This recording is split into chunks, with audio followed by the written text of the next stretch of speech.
में उपस्थित हमारे सभी मान्य जनप्रतिनिधिगण और कोविड-19 के बावजूद इस विपरीत मौसम की परिस्थिति के बावजूद यहां पर उपस्थित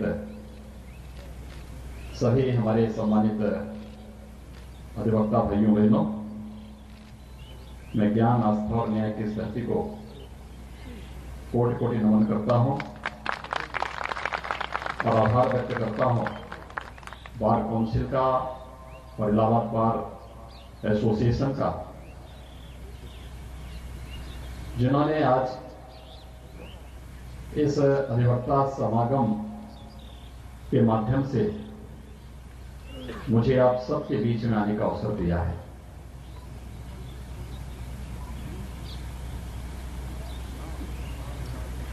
कार्यक्रम भी जल्दी में बना, लेकिन मौसम की विपरीत परिस्थिति थी और मुझे जानकारी भी मिली थी कि रात्रि भर यहां बारिश पड़ी है, मौसम विपरीत था। प्रातः काल भी हम लोग इस बात को देख रहे थे कि 10 बजे तक इस बात में बहुत असमंजसता थी कि पता नहीं प्रयागराज के कार्यक्रम में हम संगम नगरी पहुंच पाएंगे या नहीं पहुंच पाएंगे। लेकिन ये प्रयागराज और गंगा मैया की कृपा थी कि हम लोग यहां पर आपके बीच में आए हैं। मैं आप सभी अधिवक्ता बंधुओं का हृदय से अभिनंदन करता हूं, आप सबका स्वागत करता हूं।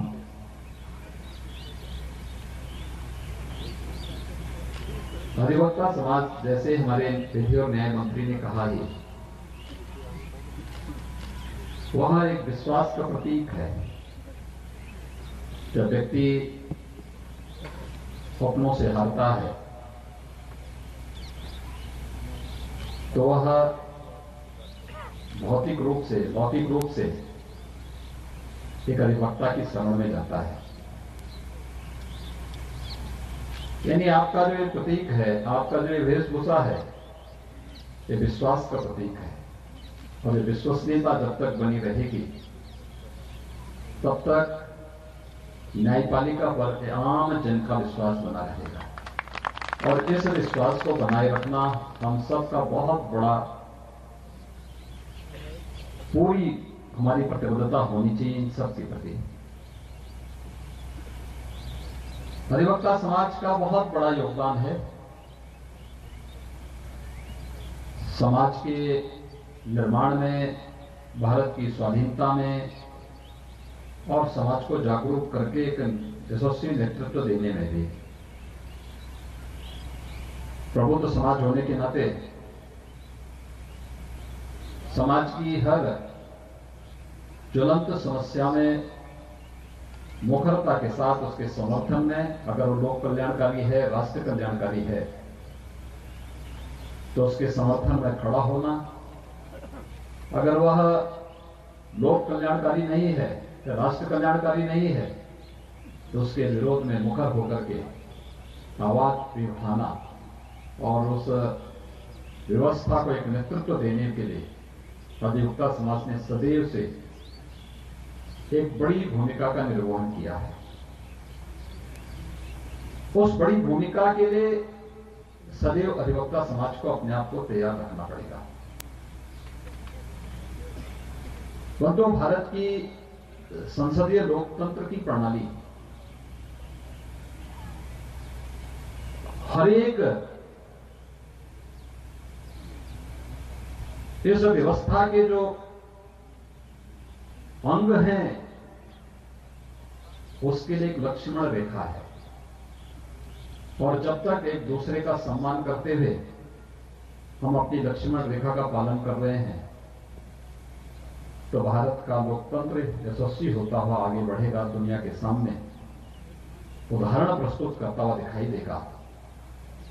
लेकिन जब भी कोई संस्था अपने सेवाओं का अतिक्रमण करते हुए जबरन करने का प्रयास करेगी तो स्वाभाविक रूप से न केवल संसदीय लोकतंत्र आहत होगा, बल्कि आम जन की भावनाएं भी आहत होती हुई दिखाई देंगी और इसका ध्यान हम सबको रखना होगा। क्योंकि व्यवस्था, समाज की व्यवस्था हो या राष्ट्र की व्यवस्था, वो एक सामूहिकता का एक समन्वय है। वो हम सबके एक टीम वर्क का परिणाम है। और टीम वर्क जब भी दिखाई देता है, आप व्यक्तिगत जीवन में देखते होंगे, जो आपका पारिवारिक जीवन है उसमें आप इस बात को अनुभव करते होंगे। आप जब किसी अन्य अधिवक्ता के अपने दिन प्रतिदिन के जीवन में देखते होंगे, वो आपका सामाजिक जीवन हो गया या फिर राष्ट्रीय जीवन में आप देखते होंगे। ये टीम वर्क है जो हम सबको एक साथ आगे बढ़ने के लिए प्रेरित करता है। हम मिलकर के जब एक सामूहिक प्रयास करते हैं तो उसके परिणाम भी हम सबके सामने आते हैं। और मुझे प्रसन्नता है कि पिछले 9 महीनों से यह देश भी और पूरी दुनिया भी वैश्विक महामारी कोरोना के खिलाफ एक बड़ी लड़ाई लड़ रहा है। इस सदी की सबसे बड़ी महामारी का हम सामना कर रहे हैं। और मैंने इसीलिए बार काउंसिल से और बार एसोसिएशन से जुड़े हुए जब हमारे दोनों अध्यक्षगण मेरे सामने आए थे तो मैंने दोनों से ही आग्रह किया था। मैंने कहा देखिए, मुझे आने में कोई समस्या नहीं है, हम समय निकाल देंगे, लेकिन पहली शर्त तो होनी चाहिए कि हम लोग कोविड-19 की उस गाइडलाइन का पालन करते हुए ज्यादा संख्या में हो, एक सीमित संख्या होगी, आवश्यकता पड़ेगी हम उसको वहां से लाइव करवा देंगे। वहां से हर एक जनपद में उस कार्यक्रम को वहां पे प्रसारण की व्यवस्था हो जाएगी।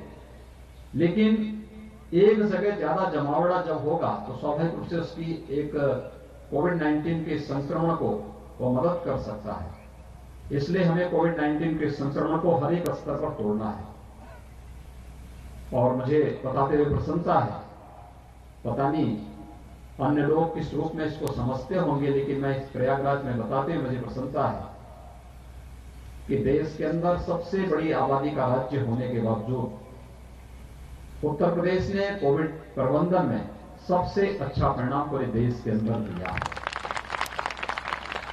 कोविड प्रबंधन में आदरणीय प्रधानमंत्री जी का जो मार्गदर्शन था, हम लोगों ने उसको अक्षरशः प्रदेश के अंदर लागू किया। आज से 2 महीने पहले प्रदेश के अंदर 68,000 एक्टिव केस कोरोना के थे। और भाइयों बहनों, मुझे बताते हुए प्रसन्नता है, जो एक टीम वर्क प्रदेश के अंदर हुआ है, आज उसका परिणाम है आज के दिन पर 18,000 से कम पॉजिटिव केस उत्तर प्रदेश के अंदर है, मात्र 18,000। देश के अंदर सर्वाधिक टेस्ट करने वाला राज्य उत्तर प्रदेश है। पॉजिटिविटी रेट सबसे कम, सबसे मौतें कम।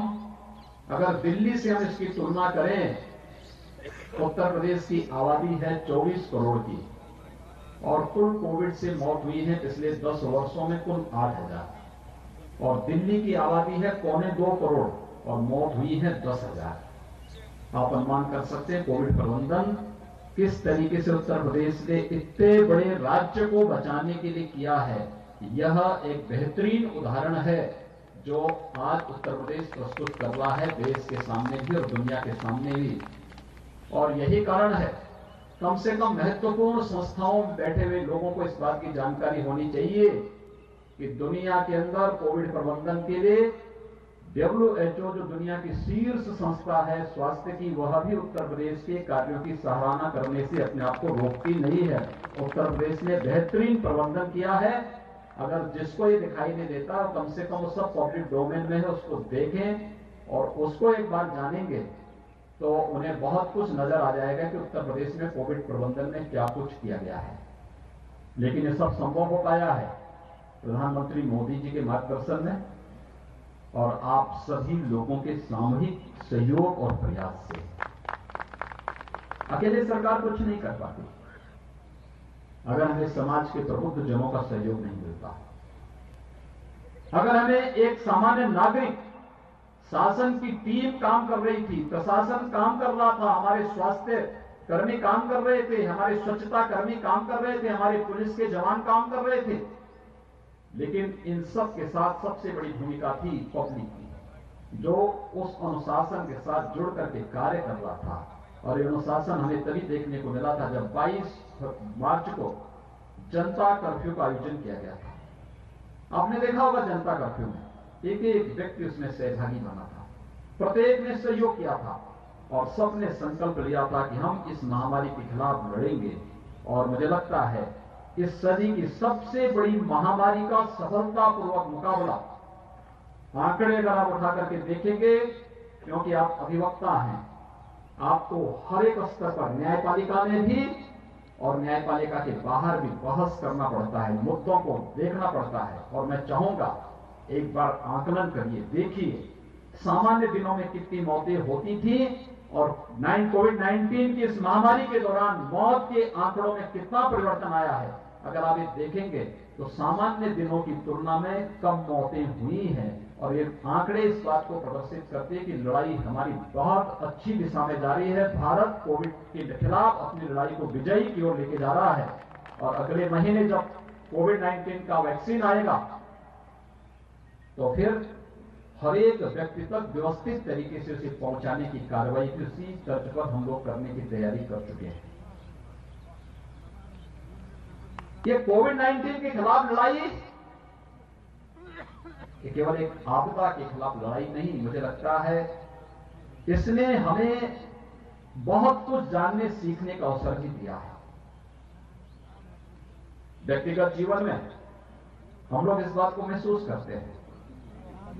पहले लोग थोड़ा खान पान में या अन्य चीजों में लापरवाही कर देते थे। कोई भी कहीं मिलता था, कहीं भी किसी के साथ मिलकर के कोई गले मिलता था, कोई हाथ मिला रहा है, ठीक बात है, एक सामान्य शिष्टाचार होता था, सामान्य चीजें होती थी। लेकिन कोविड-19 ने भारतीय संस्कार पद्धति को दुनिया के अंदर स्वीकारने के लिए मजबूर कर दिया। आज सब लोग जाते हैं इबादत में नमस्कार करते हैं। किसी के घर में जाइए और पूछिए आप क्या देंगे, तो आज उस पहले उसकी चॉइस क्या होगी, कहेगा काढ़ा लेके आ जाइए, काढ़ा पीऊंगा। अब वो नहीं मांगेगा कि मुझे कोई ड्रिंक चाहिए, उसकी पहली पसंद काढ़ा होती है।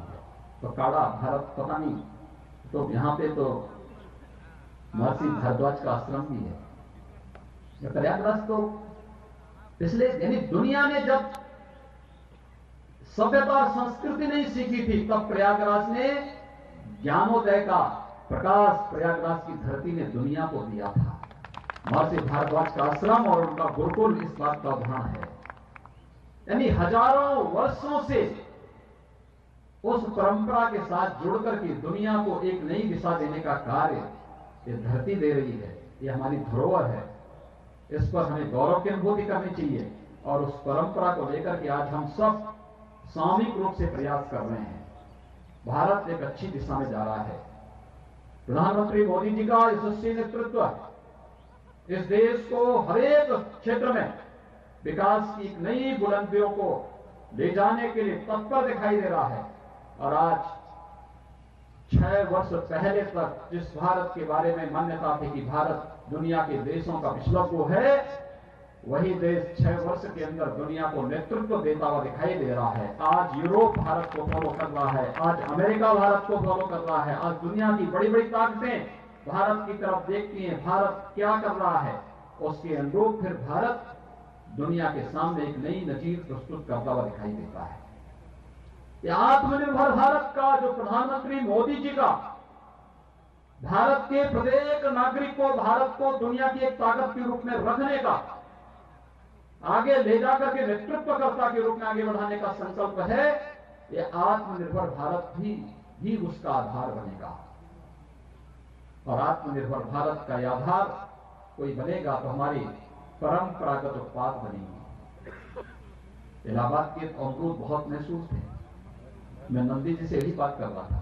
मैंने कहा नंदी जी आपने बड़ा काम किया है, व्यवसाय अपना फैलाया है, कम से कम यहां के अमरूद को भी अब दुनिया के सामने प्रस्तुत कर दीजिए। हजारों नौजवानों को रोजगार के साथ जुड़ने का अवसर प्राप्त होगा। नागरिक उड्डयन मंत्री के रूप में उन्होंने प्रयागराज में वायु सेवा फिर से शुरू कर दी। असंभव लग रहा था और कुंभ के ठीक पहले कराया। आज प्रयागराज देश के विभिन्न महानगरों से जुड़ चुका है, बड़ा कार्य हुआ है।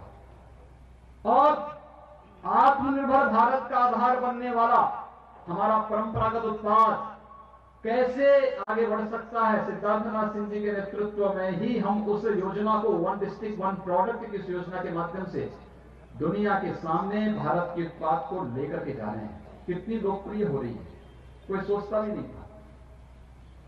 जब हम लोगों ने वन डिस्ट्रिक्ट वन प्रोडक्ट में अलग अलग जनपदों के अलग अलग उत्पाद को रखा तो लोग हम पे हंसते थे, कहते थे कैसे वो हो पाएगा। और इस बार टेराकोटा का, ये मिट्टी के जो बर्तन बनते हैं, इनकी एक प्रदर्शनी लखनऊ में लगी थी दीपावली के एक दिन पहले।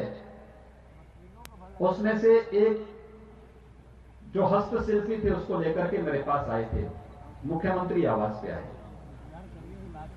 और वहां पर आए, उन्होंने कहा कि ये व्यक्ति आपको पहचानता है। तो मैं उसको देखा, मैंने कहा भी कहां के आप रहने वाले? उसने कहा साहब मैं गोरखपुर का रहने वाला हूं। तो मैंने कहा मैं आपको कहीं देखा? तो उसने कहा साहब आपको मालूम है कि आज से लगभग 12 साल पहले मेरे घर में आए थे, आप उधर से जा रहे थे, मेरे घर के सामने मिट्टी के बर्तन पड़े हुए थे, आपने मिट्टी के बर्तन देखे थे और आपने कहा था कि भाई ये तो बहुत अच्छे तुम बनाते हो और वही हमारा टेराकोटा है। तो मैंने कहा तो कहा वन डिस्ट्रिक्ट वन प्रोडक्ट में हमारा टेराकोटा आया है। और इस बार दीपावली के ठीक पहले लखनऊ में जो प्रदर्शनी लगी है, इस प्रदर्शनी में अकेले मैंने 8 लाख के मिट्टी के बर्तन बेचे हैं। 8 लाख के मिट्टी के बर्तन। गोरखपुर का एक सामान्य हस्तशिल्पी जिसके लिए 8 लाख की पूंजी साल भर में जुटानी भी चुनौती होती थी, नहीं कभी इसने 8 लाख की पूंजी नहीं देखी थी। लेकिन आज शासन की योजनाओं के साथ जब वो जुड़ती है, शासन उसको डिजाइन देती है, शासन उसको मार्केटिंग की व्यवस्था करती है, शासन उसको हर प्रकार से प्रोत्साहन देकर के तकनीक के साथ जोड़ती। पहले उसके पास मैनुअल चाक था, आज उसको सोलर चाक और इलेक्ट्रिक चाक दे दिया गया। पहले उसको मिट्टी नहीं मिलती थी, आज उसको कह दिया गया कि भाई देखो हमें जल संरक्षण करना है, गांव का तालाब गांव के कुम्हार को अप्रैल से जून तक फ्री में मिलेगा। मिट्टी निकाल के वो रख सकता है, उसको फ्री में मिट्टी मिलेगी और हमें फ्री में तालाब जल संरक्षण के लिए प्राप्त हो जाएगा। दोनों काम हो जाएंगे और दोनों काम एक साथ चलना है, उसका परिणाम है। तो हम लोगों ने दीपावली का भव्य उत्सव दीप जला करके अयोध्या में भी किया और देव दीपावली का काशी में भी किया। और मैंने सुना कि यहां प्रयागराज में भी देव दीपावली के अवसर पर और दीपावली के अवसर पर हर घर में मिट्टी के दीपक चले थे। यानी हमें मिट्टी के दीपक के लिए भी और गणपति और लक्ष्मी जी की मूर्ति के लिए भी चीन पे निर्भर होना पड़ रहा था। लेकिन कोरोना ने चीन को ऐसा घेरा कि चीन से वे सामान नहीं आ सकते थे और भारत का स्वाभिमान जगा। प्रधानमंत्री मोदी जी ने भारत के स्वाभिमान को जगा दिया और भारत के अंदर गांव-गांव में मिट्टी के बर्तन बनने लग गए। ये सभी कुछ यहीं मिलने लग गया। यहां की लोगों की आमदनी बढ़ी और आत्मनिर्भर भारत का आधार ये टेराकोटा बन गया। हर जनपद के अपने उत्पाद बन गए। हम अपनी चीजों को किस रूप में प्रस्तुत करना चाहते हैं, ये हम पर निर्भर करता है। और भाइयों बहनों, हम सबको उस दिशा में प्रयास करना होगा। अधिवक्ता समाज तो वैसे भी नेतृत्व करता है, समाज का नेतृत्व करता है, समाज का अंतिम तबका पे विश्वास करता है और वह विश्वास का ही प्रतीक है कि अपने संकट के समय में वह जब सबसे थक हार जाता है तो आपके पास आता है और अपनी पीड़ा को आपके सामने रख करके फिर एक नए न्याय की आस में वो आगे बढ़ता है। तो बहुत बड़ा विश्वास है। लेकिन जब हम ही स्वयं ये मान करके चल लेंगे कि नहीं साहब हम लोग तो बहुत कमजोर हैं, हम लोग कुछ नहीं हैं, तो फिर उस बड़े तबके का क्या होगा? इस 3.5 लाख अधिवक्ता अगर हताश और निराश हो जाएगा तो 24 करोड़ जनता का क्या होगा? ये आप सबको सोचना पड़ेगा। याद रखना, भारत का एक बहुत बड़े वैज्ञानिक हुए जगदीश चंद्र बसु, उन्होंने एक प्रयोग किया था। उन्होंने कहा था कि देखिए, हर जीव और जंतु के अंदर प्राण होता है, उसकी अपनी संवेदना होती है, वो अपने चारों ओर जिस प्रकार का माहौल हम दे देंगे उसके अनुरूप चलता है, आगे बढ़ता है। उसके सामने उस प्रकार का माहौल देने की आवश्यकता है। लोग विश्वास नहीं कर रहे थे। लोगों ने कहा कैसे आप कह सकते हैं? उन्होंने अपने घर में इसका प्रयोग किया। उन्होंने अपने घर के 2 कोनों में 2 पेड़ लगाए, एक जैसी एक बीज के 2 पौधे लगा दिए। दोनों को एक समान परिस्थिति दी, समान धूप मिल सके, समान पानी मिल सके, समान खाद मिल सके, समान परिस्थिति मिल सके। लेकिन सब कुछ समान होने के बावजूद एक के पास जाते थे और उसको खूब कुछ करते थे तो बड़ा हो जाएगा, पेड़ बन जाएगा, फलेगा, फूलेगा, खूब फल देगा,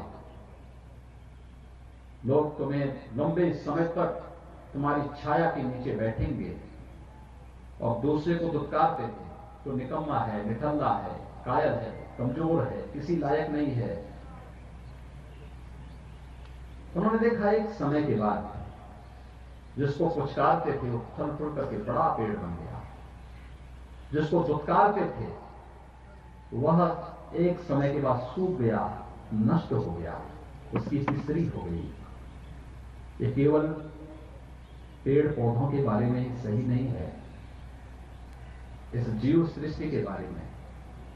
और मनुष्य जीव सृष्टि का सर्वश्रेष्ठ प्राणी है जो मनुष्य पर तो सबसे अधिक बैठता है। हम जैसी धारणा बना देते हैं उसके अनुरूप हम बनने लगते हैं, और इसीलिए हमारी सोच विराट होनी चाहिए। बिना विराट सोच के बड़ा नहीं बना जा सकता है। बड़ा बनने के लिए हमें विराट सोच रखनी पड़ेगी, संकीर्णता से उभर करके हम कर सकते हैं, हम करेंगे। उत्तर प्रदेश के अंदर कोई सोचता था, बड़े बड़े लोग घबराते थे, और किसी रोड से कोई माफिया गुजरता था तो बड़े बड़े लोग अपना रूप बदल देते थे। और मैंने तो देखा बहुत सारे लोगों को स्थगित हो जाती थी कार्रवाई बहुत सारी जगह तो। लेकिन आज जब उन्हीं की छाती पर बुलडोजर चलते हुए दिखाई दे रहे हैं, आप देख रहे होंगे, एक गरीब भी कह सकता है कि नहीं, इसने लूटा है, अवैध कब्जा किया है। और मैंने तो यहां के विकास प्राधिकरण से कहा है, ये माफिया और अपराधियों ने जहां पे सरकारी जमीनों पर कब्जा करके रखा हुआ है, उनको मुक्त करा करके गरीबों के लिए आवास की योजना वहां भी बनाई है। कितना अच्छा लगेगा, देश देखेगा, दुनिया देखेगा। देखिए, कहीं एक माफिया रहता था, आज गरीब रह रहा है। और मैंने तो गोरखपुर के विकास प्राधिकरण से भी कहा था, मैंने कहा वहां पे अलग अलग वो बनाइए, जहां भी इस माफियाओं ने कब्जा किए थे खाली करवाइए। एक आवासीय व्यवस्था अधिवक्ताओं के लिए, एक शिक्षकों के लिए, एक व्यापारियों के लिए, एक पत्रकारों के लिए, अलग अलग तबके के लिए अलग अलग दे दीजिए, और नो लॉस नो प्रॉफिट पर दीजिए। और मैं चाहूंगा प्रयागराज विकास प्राधिकरण जो ये मांग आई है, अलग अलग प्लॉट में देकर के मल्टी स्टोरी बिल्डिंग बना करके दे, अच्छे आवासीय सुविधा दे, नो लॉस नो प्रॉफिट दे। मुझे लगता है हर एक अधिवक्ता भी खुश होगा, पत्रकार भी खुश होगा, शिक्षक भी खुश होगा, समाज का हर एक तबका खड़ा होगा और एक मॉडल बनेगा वो आवासीय सुविधा का। क्योंकि समाज का एक दबंग व्यक्ति जो केवल उस कीट की तरह समाज का खून चूस करके स्वयं तो वह हृष्ट पुष्ट होना चाहता है, लेकिन समाज को रोगाणु बनाना चाहता है। जब उसके खिलाफ एक बड़ी लड़ाई हम लोग लड़ते हैं तो स्वाभाविक रूप से उस लड़ाई के खिलाफ हम सबको, समाज को एकजुट होकर के अपने साथ जोड़ना पड़ेगा, और उस जुड़ाव में हम सबको इस बात को तय करना पड़ेगा।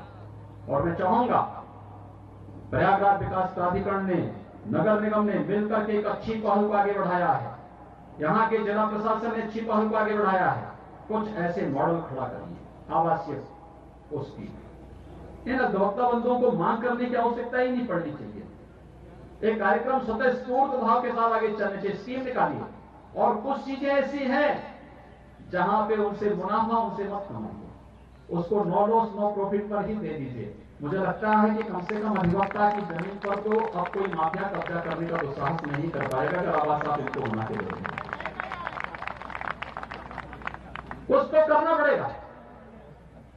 आज उत्तर प्रदेश के अंदर, मैं पश्चिमी उत्तर प्रदेश में जाता हूं, वहां की माताएं बहुत खुश होती हैं और कहती हैं कि नहीं हम तो एकदम साथ में हैं। मैंने कहा कैसे? तो उन्होंने कहा देखिए अब तो पूरी तरह सुरक्षित, सारी माफिया भाग चुके हैं। बहुत सारे कॉलोनी वहां पे जो बहुत सारे कस्बे थे जो खाली हो रहे थे, आज फिर से आबाद हो गए। एक माहौल देना शासन का काम है, क्योंकि रूल ऑफ लॉ यह हम सबका नैतिक दायित्व बनता है कि हम उस प्रकार की व्यवस्था दें। और रूल ऑफ लॉ में आपकी बहुत बड़ी भूमिका है। उस भूमिका के लिए मैं आप सबको बहुत आग्रह के साथ आमंत्रित करता हूं। केंद्र और प्रदेश सरकार बिना भेदभाव के शासन की योजनाओं को दे रही है, बिना भेदभाव के, किसी के साथ कोई भेदभाव नहीं। अब याद करिए जब जनधन अकाउंट खुले थे, क्या किसी की जाति, किसी का मत और किसी का मजहब देख के खुला था? नहीं, सभी को दिया। हर एक का अकाउंट खुलेगा, उसमें क्रेडिट की सुविधा सबको दे दी गई, हर एक व्यक्ति को उसका लाभ दिया गया। और याद करिए अगर जनधन अकाउंट नहीं होते, क्या कोविड-19 के दौरान, कोरोना कालखंड के दौरान, लॉकडाउन के दौरान उन गरीबों के पास क्या हम पैसा भेज पाते? हम अपने लेखपाल को, अपने कर्मचारियों को डोर स्टेप डिलीवरी में लगाते कि घर घर पैसा बांटने में लगाते? नहीं हो पाता, अव्यवस्था फैल जाती। लेकिन तकनीक और टीम वर्क ये दोनों एक साथ होने लग जाएंगे, बेहतर परिणाम आ सकते हैं। आवास दिए गए। उत्तर प्रदेश में हम लोगों ने अब तक 30 लाख गरीबों को एक एक आवास उपलब्ध कराया है प्रधानमंत्री आवास योजना में, और 5 लाख लोगों का तैयार है। जिस दिन समय देंगे उसी दिन एक क्लिक करके 5 लाख लोगों के आवास के पैसे उनके अकाउंट में पहुंच जाएंगे। ये जिन लोगों को सुविधा मिल रही है, कोई नहीं कह सकता, कोई गरीब कभी नहीं कह सकता कि भेदभाव हुआ है किसी का चेहरा देख करके। और जिस सूची के आधार पर दिया जा रहा है, ये 2012 की एसईसीसी की सूची है। ये सूची तब न मोदी जी प्रधानमंत्री थे, तब न मैं मुख्यमंत्री था। उस सूची, जो सूची बनी थी पिछली सरकारों के समय, उसी सूची को ध्यान में रख करके हमें सारी की सारी योजनाएं उपलब्ध करा रहे हैं। जब बिजली का कनेक्शन उपलब्ध करा रहे हैं, उत्तर प्रदेश में 1 करोड़ 24 लाख लोगों को हमने बिजली का कनेक्शन दिया कि किसी जाति, किसी का चेहरा देख करके नहीं, और जरूरतमंद है उसको मिलना चाहिए। लॉकडाउन के दौरान इसी प्रयागराज में 15,000 प्रतियोगी छात्र फंसे हुए थे, कैसे होगा? हमने कहा, मुझे याद आ गया था प्रयागराज कुंभ के समय हमने 5,000 बसेस खरीदी थी। मैंने कहा सब बसेज हैं, भेजो इन बसों को और इन बच्चों को उनके घर तक पहुंचा दो। और जब घर पहुंचेंगे तब मैं इनसे बात करूंगा कि देखो भाई 21 दिन तक आपको अपने घर में क्वारंटीन में रहना है। सभी ने माना।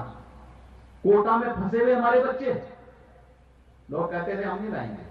मैंने कहा भाई हम तो लाएंगे।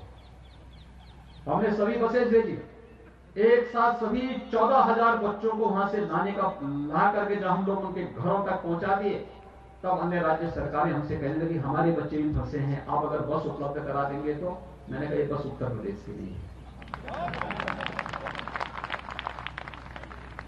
करने की इच्छा शक्ति होनी चाहिए, और इच्छा शक्ति ही है आज जिसका परिणाम है कि हम सब आपके सामने आकर के प्रयागराज कुंभ को दुनिया की एक अमूर्त सांस्कृतिक धरोहर के रूप में प्रस्तुत कर देते हैं।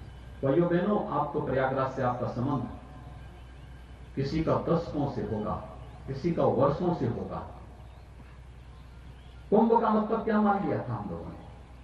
जहां भगदड़ होगी, गंदगी को उसका पर्याय बना दिया था, अव्यवस्था को हमने अपनी नियति मान लिया था। लेकिन प्रयागराज का कुंभ भी इस पूरी सिटी की कायाकल्प कर देगा। पहला उदाहरण तो ये प्रस्तुत हुआ है, प्रयागराज कुंभ ने पूरी प्रयागराज सिटी की कायाकल्प कर दी।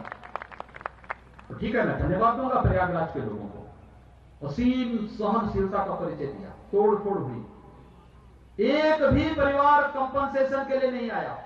सबने कहा कि नहीं, प्रयागराज की कायाकल्प होना चाहिए। मुझे असीम प्रसन्नता हुई जब हम लोगों ने महर्षि भारद्वाज के आश्रम और वहां पर उनकी भव्य प्रतिमा को देखा। आज से हजारों वर्ष पहले अतीत की यादों को ताजा कर देती है घटना कि आज से 10,000 वर्ष पहले जिस महापुरुष ने इस प्रयागराज की धरती में साधना करके इस पूरी धरती को पवित्र किया था, कम से कम इन हजारों वर्षों में न जाने कितने कुंभ के आयोजन हुए होंगे। भारद्वाज ऋषि को कोई याद नहीं कर पाया, लेकिन हमें सौभाग्य मिला कि हम उनकी भव्य प्रतिमा लगा सकें और उनकी भव्य प्रतिमा प्रयागराज के उनके आश्रम में लगती हुई दिखाई दी। कोई भी जाएगा उसको याद आएगा, प्रयागराज में भारद्वाज ऋषि का आश्रम है, उनका आश्रम है, उनका मंदिर है। ये इस कार्यक्रम और कितनी बड़ी, आपने देखा होगा दुनिया के राजदूत यहां पर आए। उस आयोजन में मैं नहीं था, लेकिन मैंने सिद्धार्थनाथ सिंह जी से आग्रह किया था। मैंने कहा आप वहां कार्यक्रम में उपस्थित होकर के उनको सबको घुमाइए थोड़ा इसके बारे में। दुनिया के 187 देशों के लोग यहां आए थे, वे भारतीय नहीं थे, उसी देश के नागरिक थे। हमने यहां बुलाया था उनको, वे आए थे, कुंभ को देखे थे, ताजुब हो रहा था उनको। इतना बड़ा कार्यक्रम, इतना बड़ा जमावड़ा, और प्रयागराज कुंभ ने स्वच्छता, सुरक्षा और सुव्यवस्था का जो आदर्श प्रस्तुत किया, दुनिया भी कह गई दिव्य कुंभ और भव्य कुंभ। यह है प्रयागराज, यह हमारी पहचान है। और अपनी बातों को और अपनी परंपरा को, अपनी विरासत को हम किस रूप में प्रस्तुत करना चाहते हैं, हम पर निर्भर करता है। आप सबके सहयोग से कार्यक्रम हुआ, प्रयागराज का नाम भी हुआ, और दूसरा कुंभ ने दुनिया के सामने एक नई पहचान प्रस्तुत कर दी, एक मानक खड़ा कर दिए। अब जहां कहीं भी इस प्रकार के आयोजन होंगे, स्टैंडर्ड वो होगा जो प्रयागराज ने तय किया है।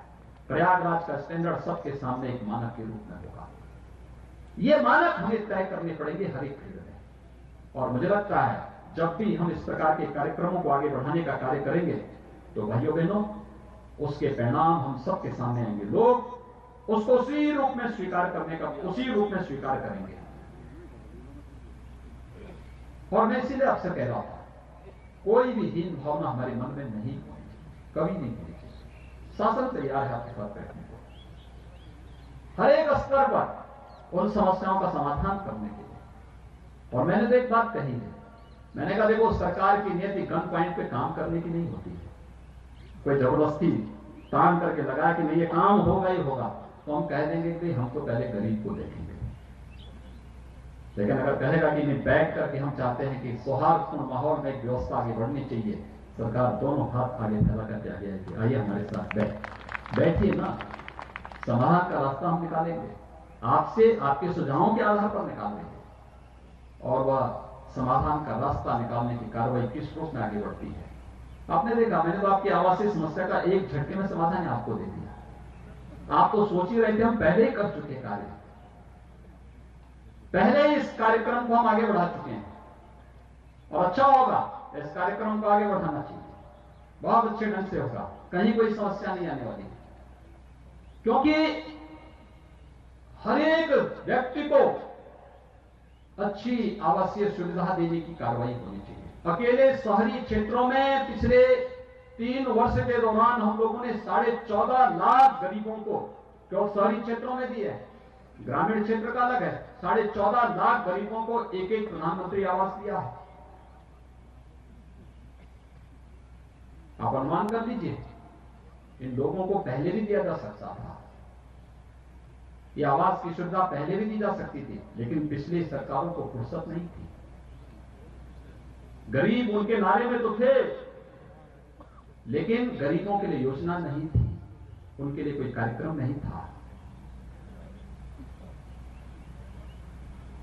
परिवार के लिए, जाति के लिए, मत और मजहब के लिए समाज को बांटने की फुर्सत तो थी, लेकिन एक गरीब को, एक किसान को सही मायने में हम न्याय दे सकें, उस तक शासन की योजना पहुंचा सकें, इसके लिए फुर्सत नहीं थी। और यही कारण है कि ग्रामीण और शहरी क्षेत्रों में आप देखेंगे 30 लाख से अधिक गरीबों को आवास मिलना, 5 लाख अभी वेटिंग में है, कुछ ही दिनों के अंदर वहां भी देने वाले हैं। ये कार्य पहले भी हो सकते थे। आप तो प्रयागराज में रहते हैं, प्रयागराज एक वैसे भी संगम है, ये पवित्र धरती है, मां गंगा, मां यमुना, मां सरस्वती का त्रिवेणी है। ये ज्ञान और आस्था और न्याय की त्रिवेणी भी है, लेकिन यहां एक और बुंदेलखंड पड़ता है, दूसरी तरफ बिंदु क्षेत्र पड़ता है। जनवरी से ही पानी के लिए लोग तरसते थे, और अब हर घर नल योजना, प्रधानमंत्री जी की इस महत्वाकांक्षी योजना को हमने। तो मुख्यमंत्री योगी आदित्यनाथ जी ने प्रयागराज से, आप सुन रहे थे, अभियंता समागम में शामिल हुए हैं मुख्यमंत्री। फिलहाल एक छोटा सा ब्रेक, लौटेंगे जल्दी।